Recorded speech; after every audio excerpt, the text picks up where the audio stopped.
I'd lived with Audrey for 46 years and I still wasn't ready for her to go. Who could ever be ready for their world to fall apart in a matter of seconds? 3 years ago, an ordinary Tuesday turned into the last day of my real life. A phone call, a stranger's voice, words of a head-on collision at the intersection of Maple and Oak Street. Now, my house in Greenville seems too big. Audrey and I used to fill all these rooms with life. Now I walk alone on the squeaky hardwood floors I laid myself 30 years ago. 78 is not a good age to be alone. But I'm getting by. At least that's what I say when my neighbor Mrs. Hanson asks how I'm doing, holding out another pot of stew. Mornings start the same way. I get up at 6 sharp, turn on the coffee maker Audrey gave me for our last anniversary, and look out the window at the backyard where the fall maples are dropping purple leaves. She used to sit across from me and we'd plan the day. Now I talk to the emptiness. Sometimes I think Audrey is still here. So familiar is her invisible presence. This Sunday I was doing what I do every Sunday, sitting in my old chair with a cup of coffee when I heard the sound of a car pulling up. Looking out the window, I saw Calvin's brand new black SUV. My brother-in-law always buys cars he can't afford. Through the glass, I watched Laurel fix her hair in front of the rearview mirror and Calvin drum his fingers impatiently on the steering wheel. My daughter had always been soft, malleable, too much like her mother outwardly, but without her inner core. I sighed, gathering my strength. Visits from my daughter and son-in-law rarely brought joy lately. They came either when they needed something or out of a sense of duty to visit the old man and then forget about him for a couple weeks with a clear conscience. "Hi, Dad." Laurel pecked me on the cheek when I opened the door. She smelled like some kind of floral perfume, too sweet. Audrey never used that kind. "Edwin?" Calvin held out his hand and I shook it reluctantly, sensing the falseness in his smile. He'd been calling me by my first name since the first day I met him, though I'd never given him that permission. A small thing, but telling. "Come on in." I stepped aside to let them in. "Do you want coffee?" "Sure, Dad." Laurel walked into the kitchen, habitually pulling cups from the cupboard. "I made your favorite blueberry pie." Her gesture was touching, but I knew it was from the bakery on the corner of Pine Street. Laurel had never been able to bake, no matter how much Audrey tried to teach her. But I remained silent. Some battles aren't worth the effort. While Laurel fiddled with the coffee, Calvin surveyed the kitchen with an assessing eye. I could almost see the gears turning in his head, calculating the cost of appliances, furniture, the house itself. My son-in-law had worked for an insurance company before he decided he was destined to be a great entrepreneur. Now he's between jobs. That's Laurel's delicate way of putting it. It's his 3rd year. "How are you doing, Edwin?" Calvin asked, sitting down at the table. "Can I help you with anything around the house? The porch is going to have to be painted soon, I see." I suppressed my irritation. When I was young, I built this house with my own hands from foundation to roof. And now, despite the arthritis in my knees, I could manage to maintain it. "I'm doing fine on my own, thank you," I said dryly, accepting a cup of coffee from my daughter. We sat at the table and I listened to Laurel talk about her job at the insurance company. She always spoke quickly when she was nervous, jumping from topic to topic. Right now, she was clearly nervous. I could see her and Calvin exchanging glances as if preparing for something. "Dad," Laurel said finally, when the coffee was finished and the conversation had died down. "We wanted to talk to you about something important." I waited silently, already guessing where this was going. Calvin coughed and straightened in his chair. "You see, Edwin, I've come across a great opportunity. You know that building on Main Street where the bookstore used to be? It's vacant and the rent is reasonable. Perfect place for an organic store." "An organic store," I repeated, trying not to betray my skepticism. "Exactly," Calvin perked up. "I've looked at the market, Edwin. There isn't a single good organic grocery store in Greenville. People are increasingly health conscious, want to eat right. It's a gold mine." I could see the excitement on his face. The exact same expression he had when he decided to start a lunch delivery service 2 years ago, and when he planned to launch a dog-walking mobile app a year ago. None of his great ideas had lived longer than a few months. "Sounds interesting," I replied neutrally. "So, do you have a business plan yet?" "Of course." Calvin pulled a folded sheet of paper from his inside pocket. "Everything is calculated. The initial investment will be recouped in 8 months, and then it's pure profit." I took the papers and started looking at the figures. As a former electrical engineer, I had always dealt with accurate calculations and quickly noticed discrepancies. "Where are the costs for taxes and insurance?" I asked, flipping through the pages. "And personnel costs seemed understated." Calvin wrinkled his nose slightly. "These are preliminary estimates. Of course, some of the details still need to be finalized." "How much do you need?" I interrupted him to get to the point. Laurel and Calvin looked at each other again. "$45,000 to start," Calvin answered. "That includes renovating the space, buying the first batch of merchandise, equipment." I leaned back in my chair. 45,000. That's a lot of money. I had savings, accumulated over the years, and my engineer's pension allowed me to live without much deprivation. But to give such money for another adventure of my son-in-law? "Dad," Laurel said softly, seeing my silence. "It's a really good idea. Calvin's thought of everything. I'll help with the accounting in my spare time. We'll pay you back once the business starts making a profit." I looked at my daughter. She looked so much like Audrey, the same brown hair, the same eyes. But the expression on her face was completely different. Somewhere along the way, Laurel had lost herself, dissolved into her husband's desires and ambitions. Audrey would never let that happen. Audrey. Thoughts of Audrey triggered a sudden memory of a necklace. It was silver with a small heart-shaped locket set with small emeralds, the color of her eyes. I'd given it to her for our 20th anniversary, commissioned from Greenville's finest jeweler, my old friend Austin Thorndike. Audrey wore it that same evening and practically never took it off until the day she died, only to shower and sleep. I remember her touching the locket with her fingertips when she was thinking or worried. It became her habit, as integral a gesture as fixing her hair or smiling with her head tilted slightly to the left. After the accident, a nurse at the hospital gave me a bag of Audrey's personal belongings. The necklace was there, a little bent, apparently from the impact. I kept it in a box in my bedroom, occasionally taking it out just to hold it in my hands like it might bring back a piece of Audrey. Cell phone rings. "Dad? Are you listening?"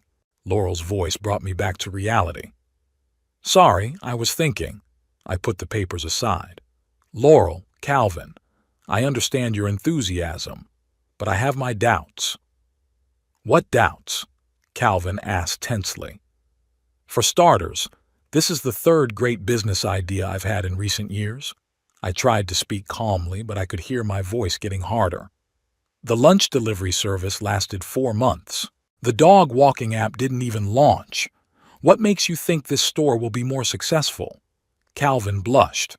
"Those projects were experimental. I learned from my mistakes. Now I know exactly what I'm doing." "One more thing," I continued. "That 45,000 is a significant portion of my savings, money I've been saving all my life, money that I might need for medical treatment if my health fails." "But Dad," Laurel interjected, "you know we'll always take care of you. And besides, it's not a gift, it's an investment. You'll be part owner of the business." I sighed. Laurel had always been an optimist, believing in the best. She was like her mother in that too. But Audrey combined optimism with a sober outlook. She would never allow herself to believe so blindly in dubious enterprises. "I'll think about it," I said at last, knowing my answer would be no. But a direct refusal now would only provoke a scandal. "Edwin," Calvin's voice became steely. "Time is playing against us. If we don't put down the rent in a week, the place is gone. You've got money just sitting in your account, losing value to inflation, and we're offering to invest it in the family business. I said I'd think about it, I said firmly. And it's my money, Calvin. I earned it, and I have the right to decide how I want to use it. There was a tense silence in the room. Laurel looked upset. Calvin could barely contain his irritation. "Dad, please," Laurel said quietly. "This is very important to us. For Calvin, it's a chance to finally do something he really loves. And for me, it's a chance to work less in the insurance office, to be closer to my family." I looked at my daughter. What did she mean? Were they planning children? Or was this just another manipulation? With Calvin, you could never be sure. "Look, Edwin." Calvin stepped forward, his voice softer, but his eyes were impatient. "I understand your hesitation, but this project is different from previous ones. I have experience, connections with suppliers, a clear plan. I'm not asking you to just take my word for it. Look at the numbers, talk to the landlord if you want, see for yourself that it's serious." I remained silent, looking at him. I may be old, but I'm not naive. How many times have I heard similar speeches from colleagues, neighbors, acquaintances? Win-win investment, guaranteed profit. These phrases almost always turned out to be a prelude to losing money. "I'll give you an answer in 3 days," I finally said. "I need to think it over." Calvin clearly wanted to object, but Laurel put her hand on his shoulder. "Sure, Dad. Thanks for at least considering our request." They left half an hour later, leaving the pie uneaten and the words unspoken. I stood at the window watching Calvin gesticulate furiously as he sat behind the wheel and Laurel shake her head, arguing. Because of me, of course. Because of my stubbornness and mistrust. As their car disappears around the corner, I slowly climb the stairs to the bedroom and open the top drawer of the dresser. There, in a carved wooden box, lay Audrey's necklace. I pulled it out and the silver gleamed dimly in the evening light. The heart-shaped locket seemed so fragile in my wrinkled palm. "What would you do, Audrey?" I asked the silence. "You always were a better judge of character." There was no answer. Never had been in all these 3 years. But today, the silence seemed especially heavy, like it was pressing an invisible weight on my shoulders. I returned the necklace to the box and closed it. 3 days. I gave myself 3 days to think about it, even though deep down I already knew the answer. The money Audrey and I had been saving all our lives wasn't going to go toward another of Calvin's ventures. But how to tell Laurel that without pushing her further away? That was the real question. The phone in my pocket vibrated, snapping me out of my reverie. It was my neighbor, Bert Fielding, inviting me to his weekly game of chess. I accepted, glad for the opportunity to distract myself. After all, I had 3 more days to find a way to say no to my son-in-law without losing my daughter.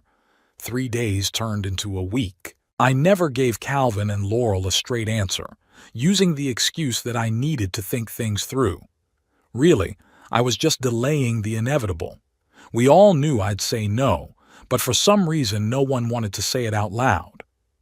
After that Sunday conversation, something changed. Laurel started calling every day, asking how I was feeling, if I needed help around the house. On Wednesday, she came over with lunch, tuna casserole, my favorite dish that Audrey used to make. Friday, she brought fresh scones from the bakery on Church Street.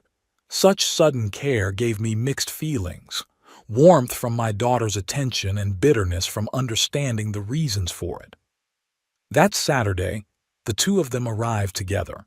Calvin was unusually friendly, even offering to trim the overgrown lilac bushes along the fence. I agreed. The job was really necessary. Watching from the kitchen window as my son-in-law wielded the pruning shears, I thought about how we'd never been close. Even in the early years of his marriage to Laurel, there was an invisible wall between us. He saw me as an old-fashioned, stubborn man. I saw him as an unreliable dreamer. Maybe we were both right. Laurel bustled around the kitchen, preparing dinner and talking about some office gossip. I listened, half listening, nodding at the right places. My mind was on something else, how to delicately refuse them the money and still maintain my relationship with my daughter. "Dad, you're not listening to me at all," Laurel interrupted her monologue, looking at me reproachfully. "Sorry, I was thinking," I smiled guiltily. "Age, you know." My mind scatters. She came over and put her arm around my shoulders. "I'm worried about you. You spend too much time alone. Maybe you should think about moving in with us. We have a guest room, you know." The offer took me by surprise. Move in with them? Leaving a house full of memories of Audrey? Being under the same roof as Calvin? "Thanks, but no," I shook my head. "I'm fine here. A roof over my head is a great thing at my age. But, Dad, you're not getting any younger. What if you fall or get sick? Who's going to help?" "There's an emergency phone." I pointed to a small device on a lanyard I wore around my neck at Laurel's insistence. "And the neighbors stop by. Bert Fielding comes by every other day for chess." Laurel wanted to object, but at that moment Calvin returned, flushed from working outdoors. "Oof! I did it!" He wiped the sweat from his forehead defiantly. "Edwin, that's a fine pruning shear you have. Where did you get it?" "Harrison's hardware store, but it's been gone for about 10 years, I said. "They made good tools back then." "Not like they do now, huh?" Calvin grinned and winked at Laurel as if we shared a joke about old people's grouchiness. Lunch passed in a strangely strained atmosphere. We talked about the weather, the health of mutual acquaintances, the new supermarket on the outskirts of town, everything but money and the business plan. The topic hung between us, unspoken but palpable. I could see Calvin tapping his fork impatiently on the edge of his plate when he thought I wasn't looking. After lunch, Laurel began washing dishes and I went out on the veranda. Calvin joined me a few minutes later with 2 glasses of lemonade. "Beautiful day, isn't it?" He handed me a glass. I nodded, accepting the drink. Strangely, the lemonade was just the way I liked it, with mint and a little sugar. Apparently Laurel had instructed her husband. "Edwin," Calvin began after a pause, "I realize you're still thinking about our proposal, and I respect your caution, but time is indeed running out. There's another potential tenant who's interested in the space." I looked at the maple trees in the garden, pretending to be thoughtful. In fact, I'd already made up my mind the day they'd first talked about money. But somehow, I couldn't bring myself to say no out loud. "Calvin," I said at last, turning to him. "Yeah." Laurel came out onto the porch at that moment, wiping her hands with a kitchen towel. "What are you guys talking about?" she asked with feigned nonchalance. "I was asking your father about our case," Calvin said with a strained smile. Laurel gave me a worried look. "So?" I looked at their tense faces and realized I couldn't do this right now. I couldn't see the disappointment in my daughter's eyes, couldn't listen to Calvin's objections. "I need a little more time," I said. "Until tomorrow. I promise I'll give you a final answer tomorrow." They looked at each other. Calvin looked annoyed, but Laurel put her hand on his shoulder and he held back. "Okay, Dad," Laurel nodded. "We understand. Tomorrow's tomorrow." They left an hour later, leaving the house in perfect order. The dishes washed, the floor swept, even the couch cushions fluffed. Such care was unfamiliar and, frankly, a little suspicious. I was sitting in the living room contemplating how to say no to them most gently when I remembered that Calvin had left his scarf behind. The dark blue cashmere scarf was lying on the back of a chair. I decided to call and report it, but when I pulled out my phone, I saw the battery was dead. I had to use the landline in the kitchen. Dialing my daughter's number, I heard a dial tone, but no one answered. Strange, Laurel usually picked up. I tried calling Calvin, but he didn't answer either. Deciding that they had probably stopped somewhere along the way and couldn't hear the calls, I hung up. The day was winding down toward evening. I turned on the news, but I couldn't concentrate on the economic crisis in Europe or the weather forecast for the next week. My thoughts kept returning to the upcoming conversation. Maybe I should have given them the money after all. Not for Calvin's sake, but for Laurel's? The sound of a car pulling up pulled me out of my thoughts. Had they come back for the scarf? I went to the window and was surprised to see that it wasn't Calvin's SUV pulling into my yard, but an unfamiliar silver sedan. The passengers didn't get out, and a minute later the car was gone. Weird. What seemed even stranger was that 20 minutes later I heard the familiar engine sound of Calvin's SUV. Looking out again, I saw their car drive slowly past the house without stopping. Laurel was driving and I couldn't see Calvin. The car disappeared around the corner. What does that mean? Why would they drive by without stopping? Were they checking to see if I was home? But why? A vague uneasiness came over me.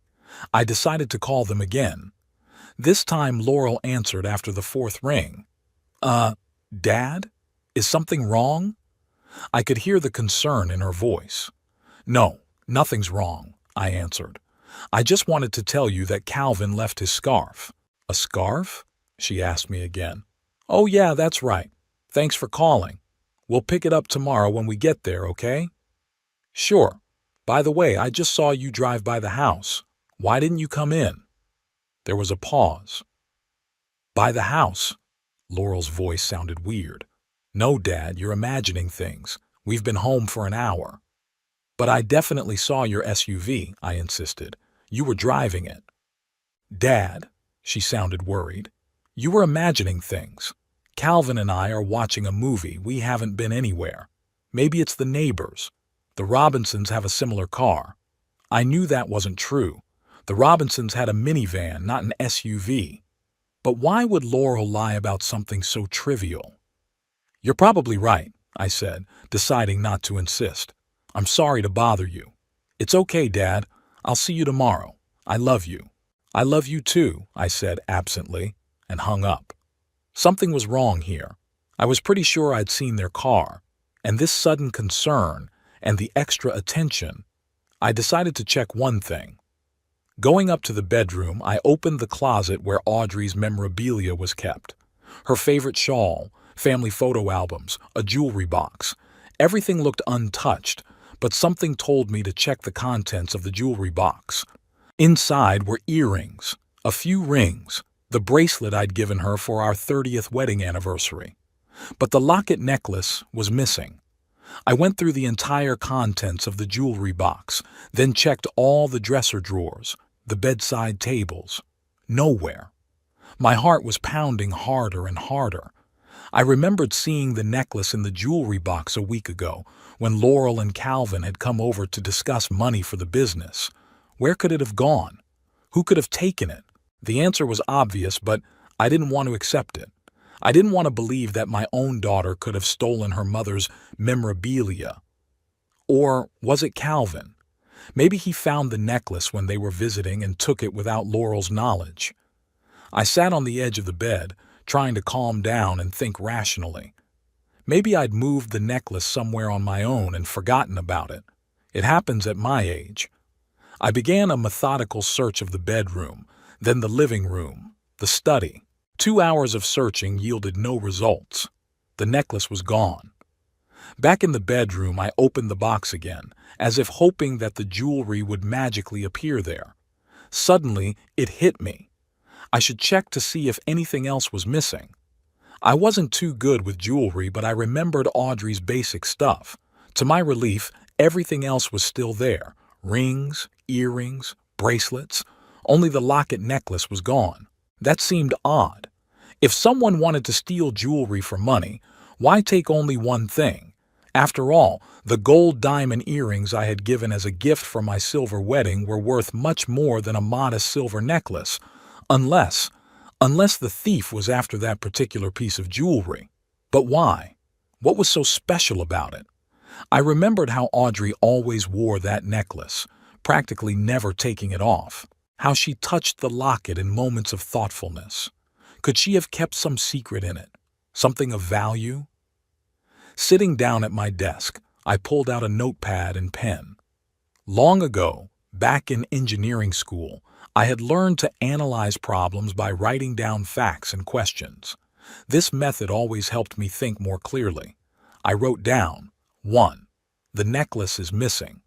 When exactly is unknown, but less than a week ago it was still there. 2. Laurel and Calvin are asking for money for the business. 3. They have become unusually thoughtful. 4. They drove by the house twice today, but they deny it. Looking at these items, I realized that an unsightly picture was emerging. Had they really stolen Audrey's necklace to sell it and get money for the business? The thought was painful, but logical. But something didn't add up. If they sold the necklace, why keep asking me for money? Unless the proceeds were quite large. How much could a silver necklace with small emeralds be worth? A few thousand, no more. That's definitely not enough to open a store. The next step was obvious. Talk to Laurel and Calvin directly. But my gut told me that wasn't a good idea. If they really did steal the necklace, they'd deny it. And I'd lose my chance to find out the truth. No, we need a different approach. We need to do our own investigation. We should start by finding out if they sold the necklace to local jewelers. There were 3 jewelry stores in Greenville: Diamond Paradise on Main Street, Silver Age in the mall, and my old friend Austin Thorndyke's shop on Oak Street. Austin was the same jeweler who made the necklace for Audrey many years ago. He would recognize it at first sight. It's settled. Tomorrow I'll visit Austin and ask if anyone has brought him a necklace he knows. Then I'll check the rest of the stores. In the meantime, I pulled out the photo album to find a picture of Audrey with the necklace.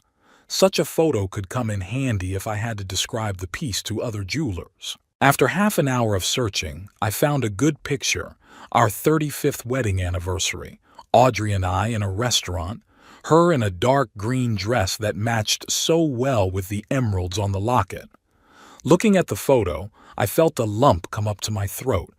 Audrey looked so alive, so happy. Her smile, her eyes full of love and wisdom. How could she leave me alone? How could I lose even the memory of her, the necklace she treasured so much? No, I won't let that happen. I will find the necklace no matter what it takes, even if it requires admitting the bitter truth about my own daughter. Tucking the photo into my shirt pocket, I closed the album and returned it to the shelf. Tomorrow was going to be a difficult day. I didn't know where this investigation would lead me, but I was determined to see it through. As I was getting ready for bed, I suddenly thought, what would I say to Laurel and Calvin when they came tomorrow for an answer about the money? Now that I suspected them of the theft, the conversation promised to be even more difficult. I decided to proceed as circumstances dictated. I would talk to Austin first and then decide how to deal with my daughter and son-in-law. Maybe by then I'd have some proof of their involvement in the necklace's disappearance. As I fell asleep, I kept seeing Audrey touching her locket with her fingertips, a gesture I had seen 1,000 times but perhaps never really understood. The morning was overcast, and so was my mood. I woke earlier than usual, before 6, and lay staring at the ceiling for a long time. The upcoming conversation with the jeweler, my old friend Austin Thorndyke, made me nervous. What would I say if it turned out that Laurel and Calvin had really sold Audrey's necklace? How would I look my own daughter in the eye? I forced myself to get up and make coffee. I didn't feel like eating breakfast, and I couldn't eat a bite. At 8 in the morning, I decided it was okay to call Austin. He was always an early bird, opening his workshop at 9, but coming in much earlier to get ready for work. When I reached for the phone, it suddenly rang on its own. Austin's name popped up on the screen. The coincidence seemed strange, almost mystical. Austin? I picked up the phone, feeling my heart start to beat faster. Edwin! My old friend's voice sounded excited. I was just about to stop by your place before work. I have something to tell you, and I'm afraid it can't wait. What is it? I asked, though I already knew. I'd rather discuss it in person, Austin replied. I'll be at your place in 20 minutes if you don't mind. Sure, come on over. I was just on my way to your place, but that's even better. As I hung up the phone, I felt my insides tighten. Austin wouldn't call and come over without a good reason, and judging by the coincidence, I was going to ask him about the necklace, and he'd decided to talk to me, It was probably about him. The wait dragged on for an agonizingly long time. I brewed fresh coffee, took out the cookies Mrs. Hanson had baked, anything to keep my hands busy and take my mind off my anxious thoughts. At 9:25, the sound of an engine was heard in the driveway. Austin's old Buick, cherished by him since the '80s, was parked on the porch. I opened the door without waiting for the bell to ring. Austin Thorndyke, a gaunt, 72-year-old man with a neatly trimmed gray beard, was coming up the steps. The years had not changed him much. The same shrewd blue eyes, the same straight posture, only wrinkles and white hair. "Edwin," he shook my hand firmly. "I'm sorry for the early visit." "What early?" "I get up at 6, you know." I tried to smile. "Come on in. Coffee's ready." We walked into the kitchen. Austin looked tense, but he was in no hurry to start a conversation. He accepted the cup of coffee, took a sip, complimented the taste. The usual rituals to delay the unpleasant moment. "Well, spill it." I couldn't take it anymore. "What happened?" Austin set the cup down and looked me straight in the eye. "Last night, just before closing time, Laurel and Calvin came into my workshop. I tensed, but didn't say anything. Let her talk. They brought a necklace, silver, with a heart-shaped locket and emeralds." Austin paused. "The necklace I'd made for Audrey 20 years ago." I closed my eyes. So it was them after all. Stole my mother's memory for money. "Did they want to sell it?" I asked, trying to keep my voice steady. "Yes," Austin nodded.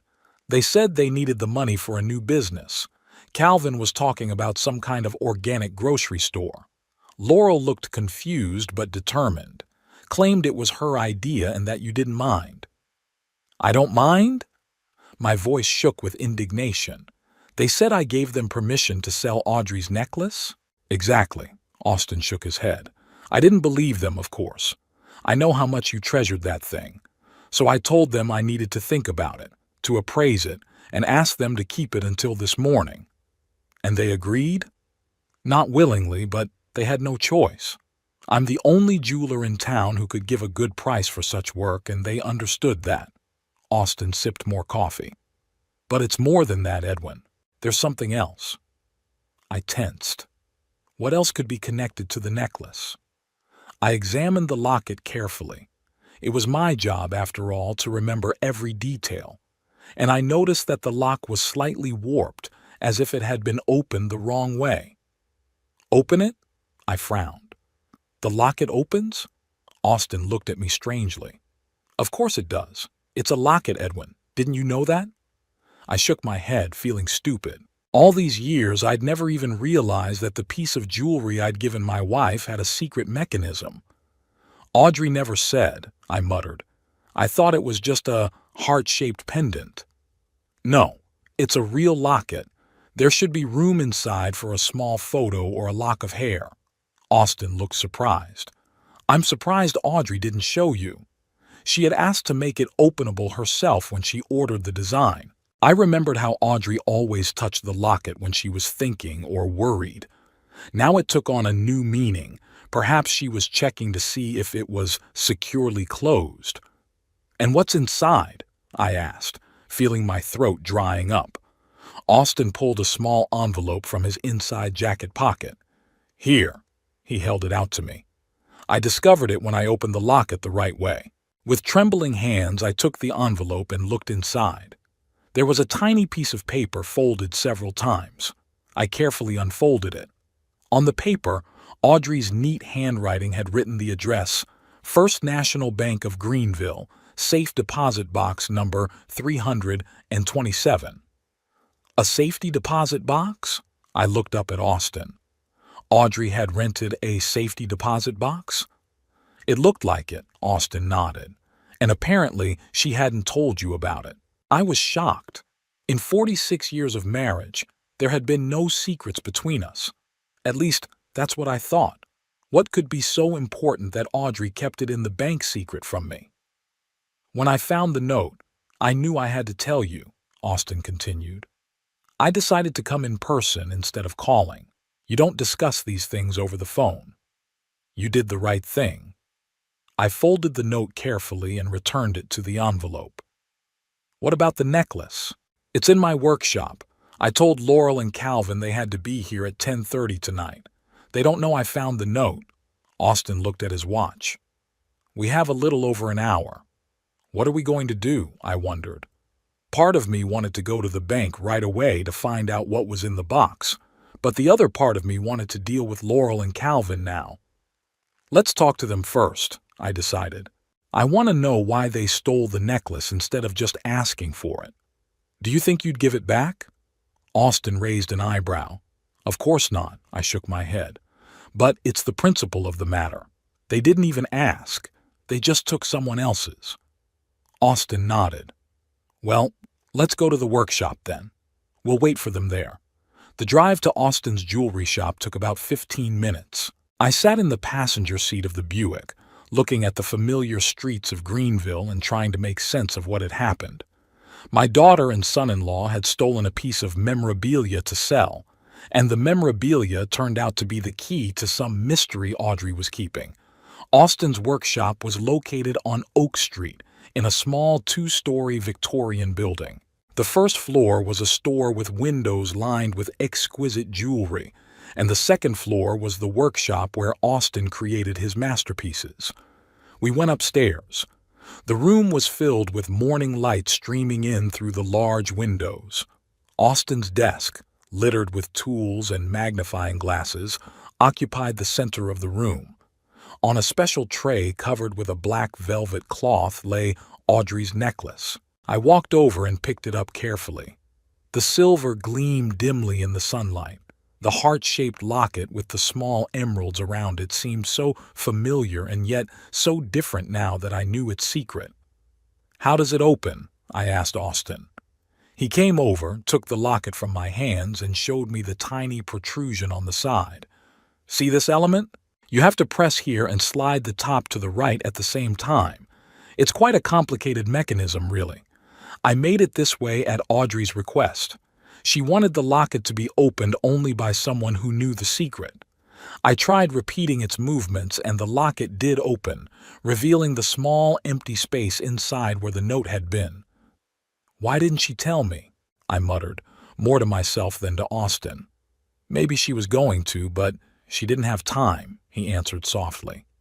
The accident had happened so suddenly. I nodded, closing the locket. It felt like the truth. Audrey was killed instantly. Her car had collided with a truck whose driver had fallen asleep at the wheel. She didn't even have time to slow down. Maybe she really planned to tell the truth, but life had a different plan. Austin and I sat in chairs in the corner of the workshop, waiting for Laurel and Calvin to arrive. Time dragged agonizingly slow.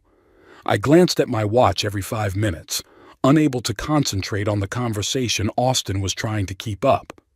At exactly 10:30, we heard the chime of a bell downstairs. Someone had entered the store. A minute later, footsteps sounded on the stairs, and Laurel and Calvin came up into the shop. They stopped on the threshold when they saw me, a spectrum of emotions on their faces, from surprise to embarrassment to fear. "Dad?" Laurel looked like she'd seen a ghost. "What are you doing here?" "I think you know." I stood up, clutching the necklace in my hand. "Austin called me this morning, told me about your visit yesterday." Calvin turned pale, but quickly pulled himself together. "Edwin, it's not what you think," he began. "It isn't?" I interrupted him. "What am I supposed to think? You stole Audrey's necklace from my house and tried to sell it. How else can that be interpreted?" "We didn't steal it," Laurel exclaimed. "We just—" "Just what?" I raised my voice. "You took it without asking. That's what stealing is, Laurel." She lowered her eyes. Calvin put his hand on her shoulder as if protecting her. "Okay," he said. "We didn't do the right thing, but we had no choice. We really need money for the business, and you refused to help. So you decided to help yourselves? At my expense?" I shook my head.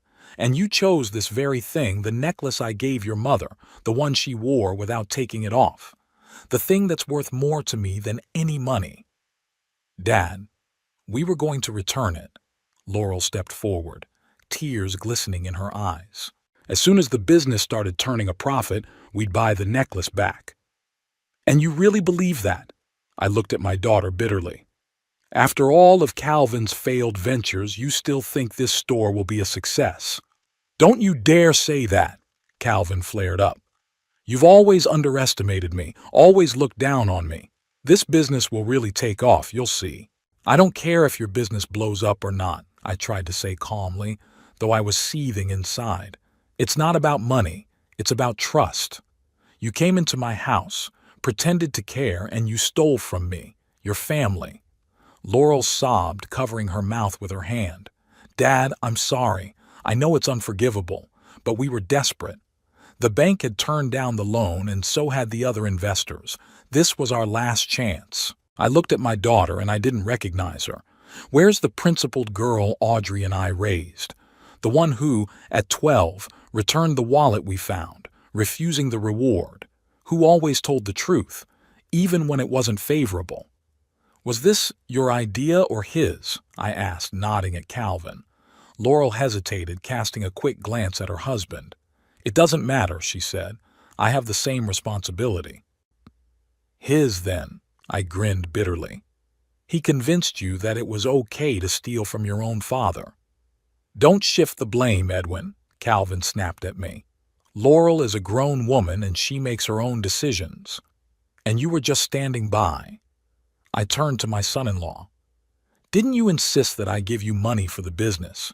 Didn't you talk about last chance and missed opportunities? Calvin gritted his teeth but didn't say anything. I want to know everything, I continued. When did you take the necklace? Last Saturday, when you came over with the pie? Laurel nodded without looking up. Whose idea was it to sell it to Austin? Mine, Laurel answered quietly. I remembered that he'd made the necklace. I thought he'd give a good price, knowing its history. His story is much deeper than you think. I walked over to the work table and placed the necklace on a velvet tray. Austin, show them. Austin walked over and picked up the locket and demonstrated how it opened. Laurel and Calvin watched with growing amazement. There was a note inside, I said. The address of a safe deposit box I knew nothing about. A safe deposit box that Audrey had rented secretly from me. A safety deposit box? Calvin stepped forward, his eyes wide with interest. What's in it? I don't know, I shrugged. Haven't been to the bank yet, but I'm going to find out. And you? I looked at both of them. You have no idea what you might have done. If Austin hadn't been my friend, if he just bought the necklace and sold it on, I never would have known about Audrey's secret. Laurel looked shocked. Dad, we didn't know. I swear we didn't know the locket was opening. Of course you didn't, I nodded. You were only interested in the money. Not your mother's memory, not a family heirloom. Just money. There was a heavy silence in the workshop. Calvin shifted from foot to foot, clearly unsure of what to say. Laurel wept quietly, wiping her eyes with the back of her hand. What now? Calvin finally asked. Are you going to call the police? I gave him a long look. No, I said. I won't. I don't want my daughter's name in the papers. I don't want Audrey's memory tarnished by a story like this. Calvin visibly relaxed and Laurel looked up hopefully. But that doesn't mean I forgive you, I added firmly. What you did was a betrayal, and I need time to figure out how to live with it. Dad, please. Laurel stepped toward me. We'll do anything to fix this. Anything.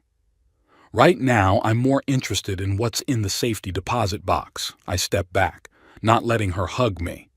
I need to deal with your mother's legacy, and then we'll talk. I turned to Austin. Thanks, man. I'll take the necklace. Austin nodded and held out the jewelry to me.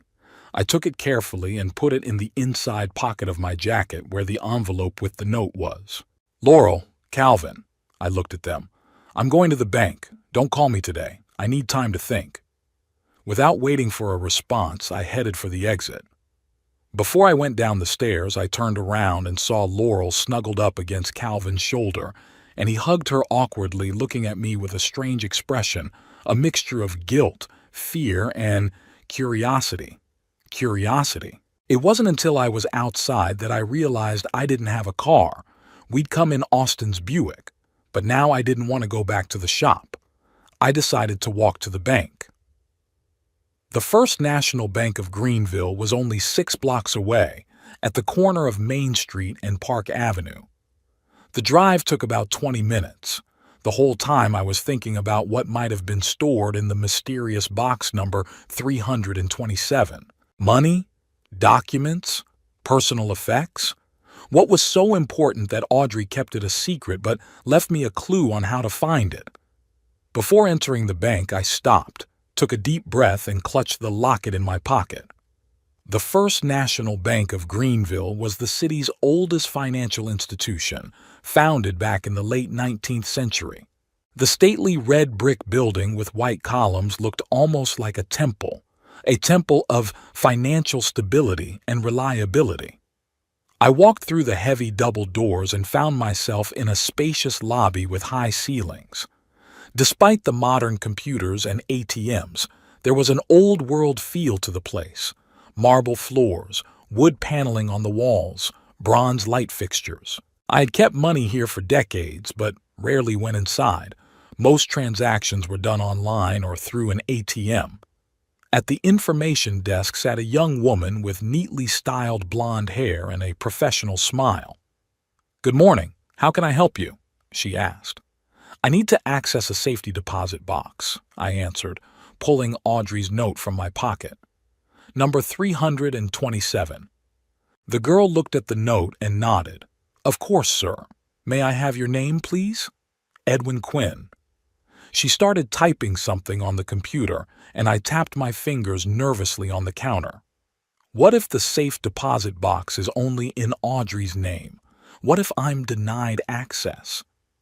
"Ah, here it is," the girl smiled. "Box number 327 registered to Audrey Quinn and Edwin Quinn."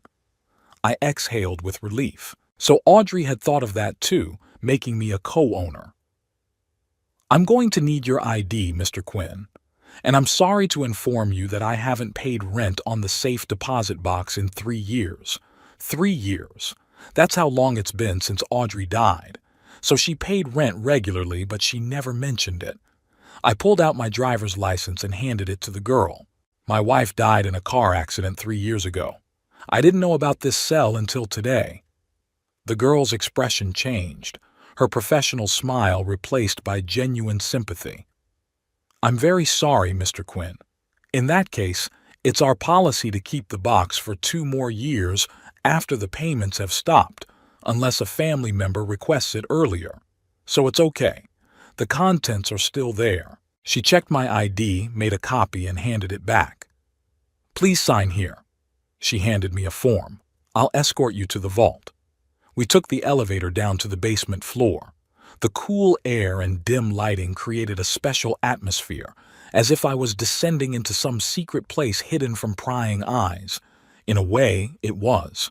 A young woman, her badge read Emily Prescott, account manager, led me through the massive vault door to a wall of hundreds of metal boxes of varying sizes. Box number 327. She stopped in front of one of the medium-sized drawers and inserted her key. "You need to insert your key to open the locker." I froze. "I don't have a key. I just found out about the existence of this box today." Emily frowned.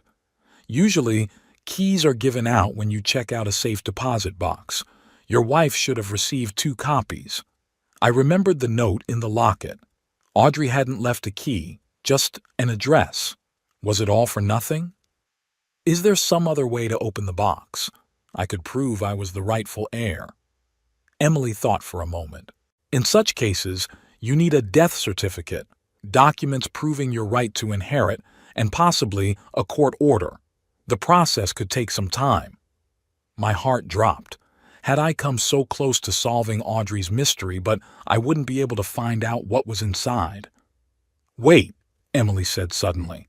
"Let me check the system to see if there are any special instructions for this box." She went back to the computer terminal in the corner of the vault and started looking for something. After a moment, her face brightened. "Mr. Quinn, there's a record in the system.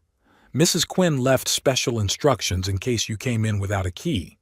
It mentioned some kind of code or password." She frowned as she read it. It said, "Ask for the date we first met, in day-month-year format, no separators." I felt goosebumps run down my spine. Audrey had thought of everything. She knew I'd find the note in the locket sooner or later, and she'd made sure I could access the box. May 26th, 1954th year, I said, without hesitation. 260554. Emily entered the numbers into the computer and nodded. "That's right. The system shows that we keep a spare key for just such occasions." She walked over to a small safe built into the wall, entered the code, and pulled out a small key with a tag attached to it. "Here you go." She handed me the key. "Now you can open the box." I went to box number 327 and inserted the key into the keyhole next to Emily's. I turned it, and the door opened. "I'll leave you two alone," Emily said. "There's a file room at the end of the hallway. There you can study the contents in peace. When you're done, just press the call button and I'll be back." I thanked her and pulled a medium-sized metal box out of the box. It wasn't too heavy, but it wasn't light either. There was definitely something inside. The filing room was quiet and cozy. A small desk, a comfortable chair, and a desk lamp. I set the box on the desk and took a deep breath before opening the lid. Inside was a stack of documents neatly tied with ribbon, a few envelopes, and a small velvet box that looked like a jewelry case. I decided to start with the documents. When I untied the ribbon, I found bank statements, contracts, insurance policies. They all pertained to an account I hadn't realized existed, an investment account Audrey had opened in 1992, almost 30 years ago. I looked at the statements and was amazed. Audrey regularly funded the account, investing in conservative but stable assets, government bonds, low-risk mutual funds, stocks in reliable companies. The sums were not very large, but in 30 years, with interest and competent management, they turned into a solid capital. According to the last statement, dated a month before the accident, there was almost $500,000 in the account, $500,000, and I knew nothing about it. I was overcome with mixed feelings. On the one hand, surprise and even a slight resentment. How could Audrey hide such an important part of our financial life from me? On the other hand, I admired her foresight and financial acumen. I had always considered myself responsible for the financial well-being of our family. I worked as an electrical engineer, provided for us, and handled our major investments. Audrey worked as an elementary school teacher, earning far less than I did, and we both saw her income as supplemental, going toward recurring expenses and small pleasures. I now realized that all this time she had been leading a double financial life, somehow managing to save money, invest it, watch the market, all in secret from me. Putting the statements aside, I picked up the top envelope. My name was written on it, in Audrey's handwriting. I opened it carefully and pulled out a folded piece of paper. "Dear Edwin, if you are reading this letter, it means you found my note in the locket. I've always known you to be perceptive and persistent when it comes to mysteries. You must be surprised and perhaps even upset to discover this secret account. Please don't think I didn't trust you. That's not what this is about. It all started in 1992 when my mother died. She left me a small inheritance of $10,000. It was her savings that she'd been secretly saving all her life, even when she and my father were barely making ends meet. 'For a rainy day,' she used to say. I wanted to tell you right away, but then I thought, what if I continued the tradition? Create my own secret fund that could one day help us or our children in times of need. It was kind of like a game in the beginning, my little secret. I opened an account and started saving little by little. From my paycheck, from the money I saved on shopping, from random gifts from relatives. Gradually, I became interested in investing, enrolled in financial literacy courses, and studied the market. And over time, my small fund began to grow. There were a few times when I was on the verge of telling you everything, especially when Laurel was having trouble with college or when you were offered early retirement. But each time, we got by without the money and I decided to wait a little longer, let the account grow. And then I realized I had created something more than just savings. It was my legacy, my gift to our family, and I wanted to give it to you at a special moment. I planned to tell you all about it on our 50th wedding anniversary, which was only a few months away. I imagined surprising you, how we'd decide together what to do with the money. Maybe we could fulfill that dream of traveling to Europe you always talked about, or help Laurel with that down payment on that house she's been dreaming of. But I guess fate must have had it differently since you found this letter earlier. I may not be with you anymore if you're reading this. In that case, know this money is yours now. Use it as you see fit. My only request is that you leave some for Laurel. No matter what our daughter is, no matter what mistakes she makes, she's still our child. And I'd like a piece of my love to go to her too. In the little velvet box, you'll find another surprise. It's the gift I prepared for you on our anniversary. It's yours now. I have loved you every day of our life together, Edwin, and I will always love you wherever I am. Yours, Audrey. P.S. This letter was written on June 20th, 2021. June 20th, 2021. 3 days before the accident. It was like she had a premonition. I put the letter aside, tears welling up in my eyes. Audrey, my pragmatic, prudent Audrey, always one step ahead, always ready for any eventuality. Wiping my eyes, I reached for the velvet box. Inside was an antique silver-cased pocket compass. I recognized it instantly. My father had one just like it, and I had played with it often as a child.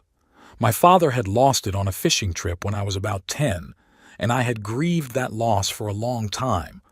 How did Audrey manage to find one just like it? I opened the compass and discovered an engraving on the inside of the lid. To Edwin, my guiding light, on my 50th anniversary.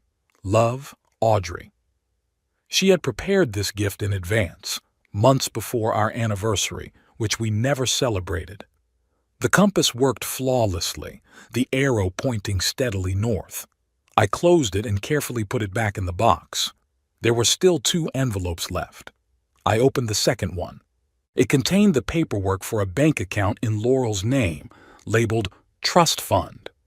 According to the terms, Laurel could access the money in the event of my death or when she reached 50. The account contained $100,000, a fifth of the total amount Audrey had raised. The third envelope contained instructions for managing the main investment account, contacts for the financial advisor who was helping Audrey, passwords for online access, recommendations for further investments. I sat surrounded by these papers, evidence of my wife's secret life, and felt overwhelmed with emotion. Surprise, sadness, admiration, love. Audrey had taken care of everything, even a future in which she wouldn't exist. And here I thought I knew her well. 46 years of marriage had made me think there were no secrets between us. Now I realized that Audrey was much more complex and multifaceted than I had imagined. She had her own inner life, her own plans and dreams that I had no idea about. And yet, in a way, I recognized her in every detail of that plan. The care with which she had organized everything, the foresight with which she left clues and backup moves, the generosity with which she'd handled the money. It was all the Audrey I knew and loved.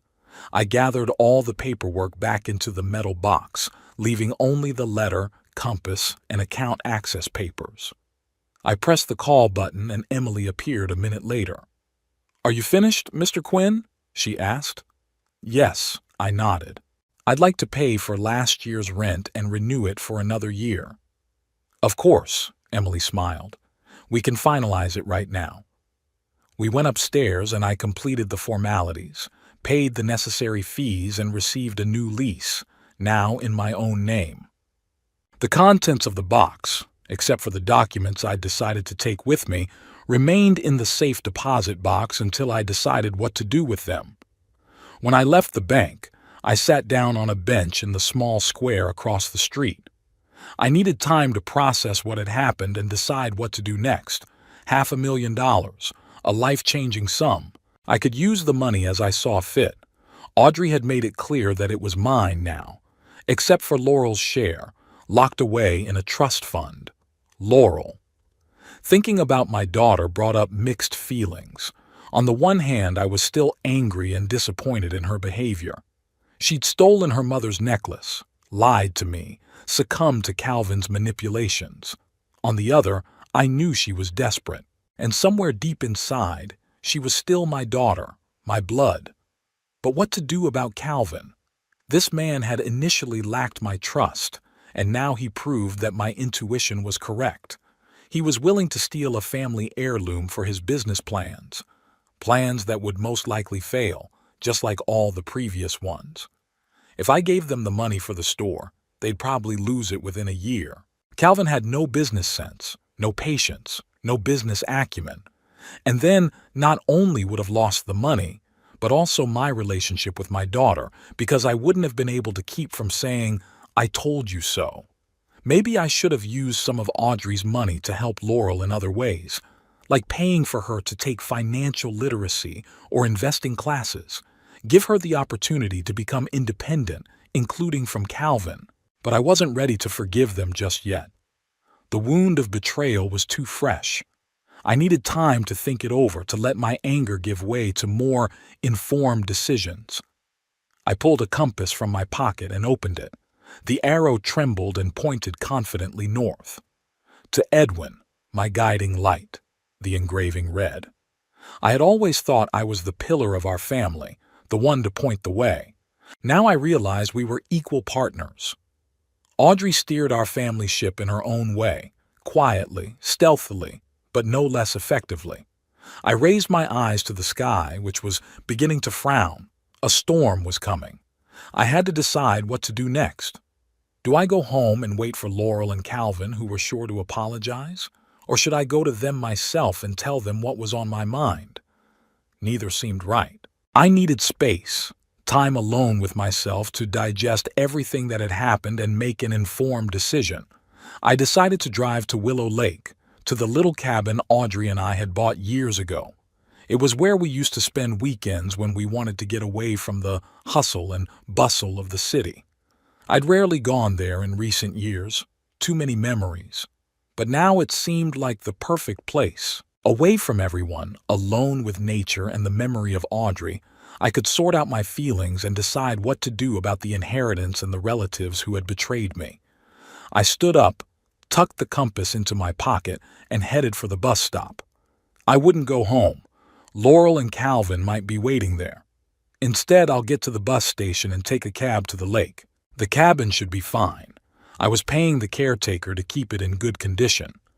Sitting on the bus, I stared out the window at the streets of Greenville and thought about the strange twists and turns of fate. Just yesterday, I was a lonely old man, disrespected even by my own children. Today I found out I owned a considerable fortune that no one suspected. Money won't bring Audrey back or fix my relationship with my daughter, but it would give me freedom, freedom of choice, freedom to act. I didn't know exactly what I would do with the money, but I knew I'd use it wisely, in a way that would make Audrey proud. And Calvin wouldn't get a dime for his shady business plans. Not one dime. The bus stopped at the bus station and I got off, clutching my bag of papers tightly in my hand. The unknown lay ahead, but for the first time in a long time I felt in control. Whatever happened next would be decided by me, not by circumstances or my son-in-law's manipulations.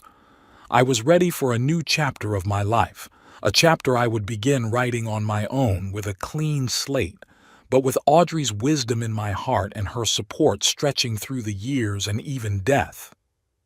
3 days at the cabin at Willow Lake were spent in silence and reflection. I fished, walked along the shore, sat on the porch in the evenings watching the sunset, all the while thinking about Audrey, about her secret inheritance, about what to do next. My old cabin held many memories. Here, in this kitchen, Audrey made her famous blueberry pie. In this chair, she sat with a book while I fiddled with the boat. On this veranda, we'd greet the dawn when we couldn't sleep because of age. The pain of her absence hadn't subsided in 3 years. It was just different, quiet, constant, like background noise. I turned off my phone as soon as I arrived, not wanting to talk to anyone. It wasn't until the 3rd day that I turned it on to check messages. As expected, there were 12 missed calls and a few excited messages from Laurel. "Dad, where are you? Dad, please call. We're worried. The neighbors say you haven't been home in 2 days. From Calvin, 2 calls and 1 message. Edwin, we need to talk. It's important." I ignored them all, wasn't ready to talk. Instead, dialed the number of an old acquaintance of mine, Vernon Hayes, one of Greenville's top financial advisors. We agreed to meet the next day when I returned to town. On the evening of the last day at the lake, I made my final decision. I would not tell Laurel and Calvin about Audrey's money. That money deserved a better fate than to be thrown away on another dubious business project. They should be used for something worthy, something that reflected Audrey's values of kindness, generosity, and caring for others. In the morning, I packed up, locked up the cabin, and headed back to Greenville. On the way, I stopped by the cemetery where Audrey was buried. Her grave looked well maintained as always. I'd paid a gardener to keep a weekly eye on it. I put a bunch of wildflowers I'd picked by the lake on her headstone. "I found your secret, Audrey," I said quietly, standing by the grave. "Thank you for taking care of us even after you were gone. I promise I'll use the money wisely."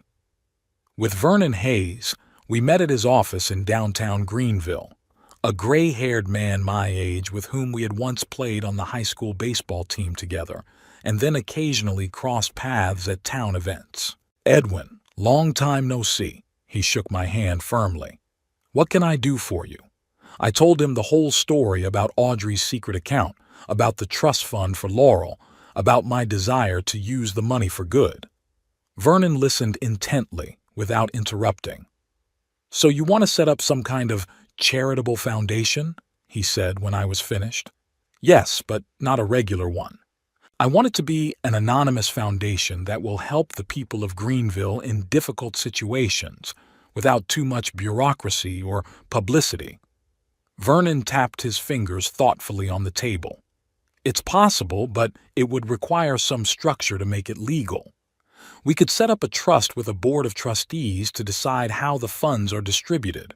You can be on that board or remain completely anonymous, whichever you prefer." We spent several hours in his office discussing the details.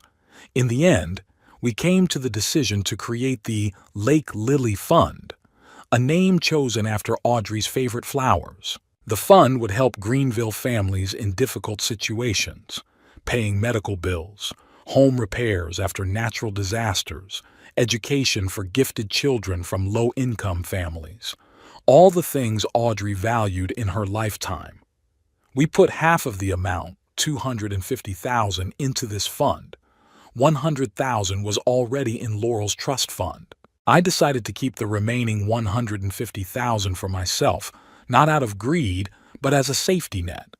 My age and health could require significant expenses in the future, and I didn't want to be a burden to anyone. When all the papers were signed and Vernon and I shook hands, I felt strangely relieved. It was as if I had accomplished an important mission, completed the work Audrey had started years ago. "You know," said Vernon, walking me out, "Audrey was an amazing woman. To create such a capital from nothing, to manage it secretly all these years. Not everyone can do that." "Yes," I nodded. "She was always smarter than she looked, and wiser than I was, though I rarely admitted it." When I got home, I found Laurel waiting for me on the porch. She was sitting on the steps with her arms around her knees, the way she used to do as a child when she was upset about something. When she saw me, she jumped up. "Daddy!" she exclaimed. "Where have you been? We were going crazy with worry." I silently walked past her and opened the front door. "Come on in," I said. "We'll talk inside." We sat down in the living room. Laurel looked gaunt with shadows under her eyes. She fidgeted with the hem of her blouse, a gesture she'd inherited from Audrey. Dad, Calvin and I wanted to apologize. What we did, it's unforgivable. I know how much you're hurting. Where's Calvin? I asked, ignoring her apology. He's at the store. We signed the lease after all, borrowed money from his parents, so we found another source of funding. No wonder Calvin didn't show up. He got what he wanted, and now he sent Laurel to smooth things over. So, any big plans for the store? I asked, not hiding my skepticism. Yes, Dad. Laurel perked up, apparently taking my question as a sign of interest. Calvin's already made arrangements with the suppliers, ordered the equipment. We open in 2 months. This could really work, you'll see. I didn't bother saying that I'd heard it more than once. Instead, I looked her straight in the eye. Laurel, I know why you're here. You want to make amends so you can ask for money again when this store starts to fall apart. Just like all of Calvin's previous projects. Her face flamed up. That's not fair. I'm really worried about our relationship, and so is Calvin. Calvin only cares about money. I shook my head. And I guess I've convinced you of that too. Tell me honestly, whose idea was it to steal the necklace? Laurel lowered her eyes. We both decided. It was a mutual decision. Don't lie to me. My voice sounded harsher than I intended. Don't make things worse by lying. She was quiet for a moment, then sighed. Okay, Calvin suggested it. He said you never wear the jewelry anyway, it's just sitting in a jewelry box. That we could buy the necklace back when the business started to turn a profit. I knew it was wrong, but, we were desperate, Dad. The bank turned down the loan. The investors didn't believe in us. So you decided you'd rather betray your father than disappoint your husband? Her eyes filled with tears. I didn't want to betray you. I just didn't see any other way. I looked at my daughter and saw a frightened woman who had lost herself in a relationship with a manipulator. Part of me wanted to hug her, tell her everything would be okay. But the other part remembered the stolen necklace, the lies, the mistrust. Laurel, I tried to speak calmly, some things you can't just excuse and forget. What you did wasn't just stealing an item. You stole your mother's memory. The thing she wore every day, the thing that was my connection to her after she died. I know, Dad, and I'm terribly sorry. Let me finish, I interrupted. I won't file a police report on you. I won't tell everyone what you did. But I can't pretend it didn't happen either. I stood up and walked over to the window, looking out at the street where the evening lights were starting to come on. I need time, Laurel. Time to decide if I can trust you again. And frankly, I'm not sure I'll ever be able to trust Calvin again. What do you mean? There's anxiety in her voice. I mean, I need space right now. Don't come here, don't call every day. Give me time to sort out my feelings. But Dad, you're not give up on me, are you? Her voice shook. I turned to her. I will never give up on you, Laurel. You're my daughter, and I will always love you. But love doesn't mean I have to approve of everything you do, or tolerate those who push you to do bad things. Calvin isn't a bad person, she shook her head. He's just ambitious. Sometimes too ambitious. Maybe, I didn't argue. But his ambition shouldn't cost you your family and your self-respect. We talked some more, mostly repeating the same thing in different words. Laurel cried, apologized, promised it would never happen again. I listened, nodded, but inside I remained firm in my decision to distance myself, at least for the time being. When she finally left, I sat in silence for a long time, staring at Audrey's picture on the mantelpiece. Her smile, captured many years ago, seemed both supportive and sad at the same time. Did I do the right thing, Audrey? I asked the photograph. Would you approve? There was no answer, but somehow I was sure Audrey would have understood me. She had always valued honesty and principles above comfort and ostentatious well-being.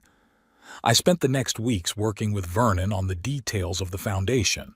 We created a board of trustees of 5 people, respected Greenville residents whom I trusted.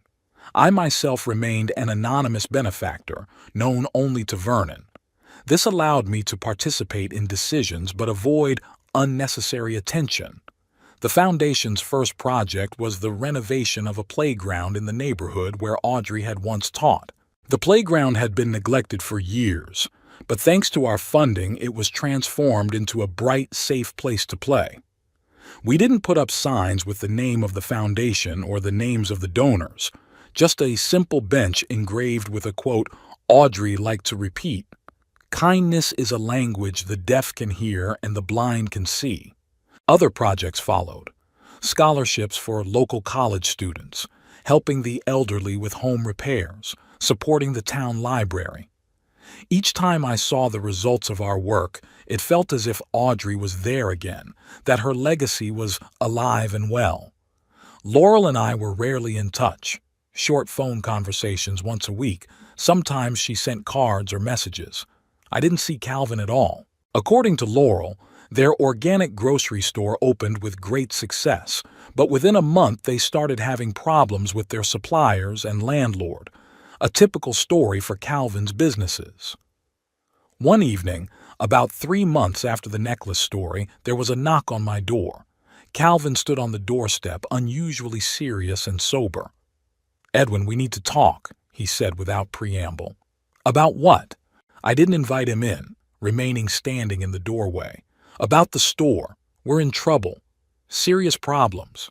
If we don't find additional funding in the next 2 weeks, we're going to have to close." "And you came to me? After everything that's happened?" At least he had the decency to look embarrassed. "Look, I know what Laurel and I did was wrong, but this is business, Edwin. This is a chance for us, for the whole family. The store has potential. It just needs to get past the startup period."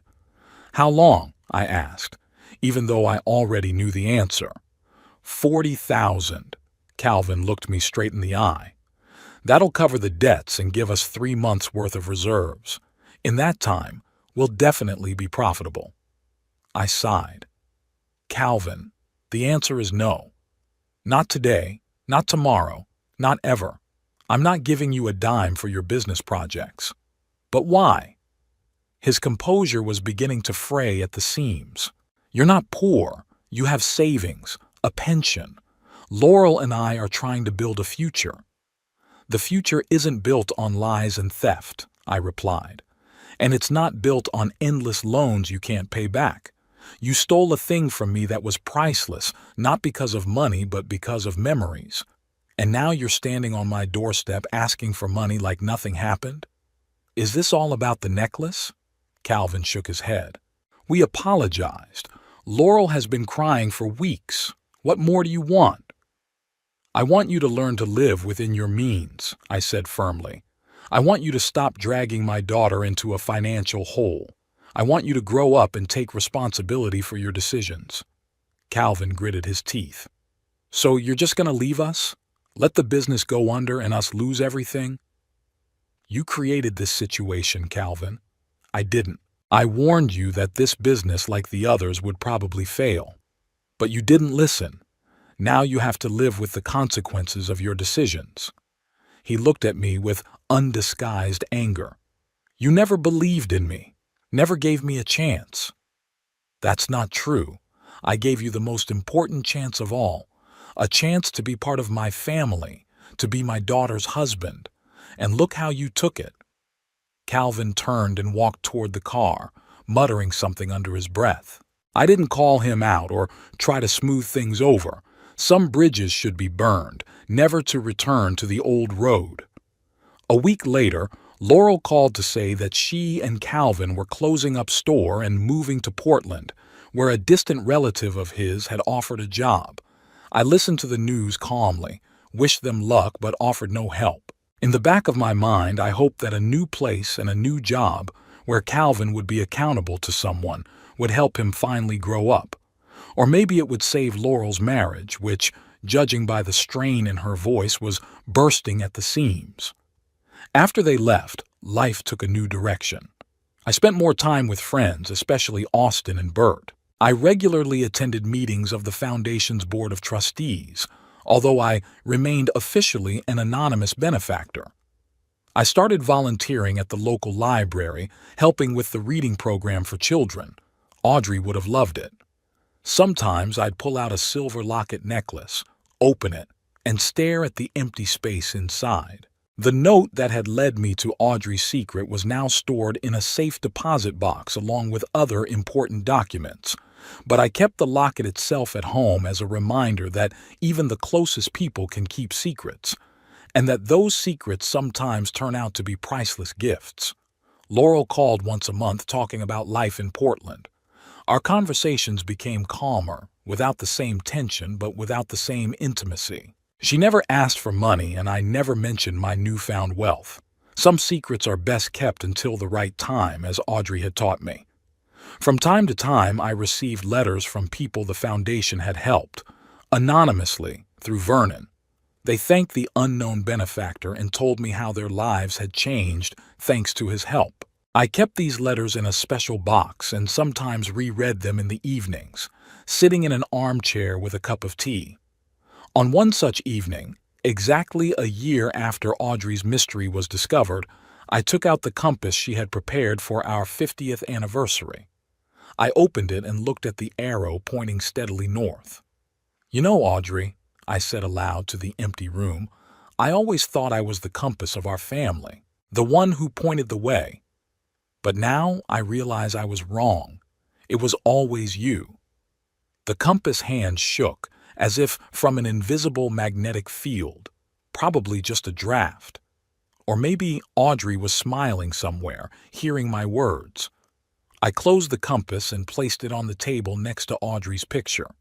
Tomorrow was another day, a Foundation board meeting where we would decide which project to support next. Life went on. Not the one I had expected or planned, but perhaps exactly the one Audrey had envisioned for me. A life where I finally became the person she always saw me as, strong, independent, capable of helping others. I was alone, but not lonely. The memory of Audrey lived on in every good deed done in her name. And in a way, it was the best legacy she could leave me. Not just money, but a new meaning of life.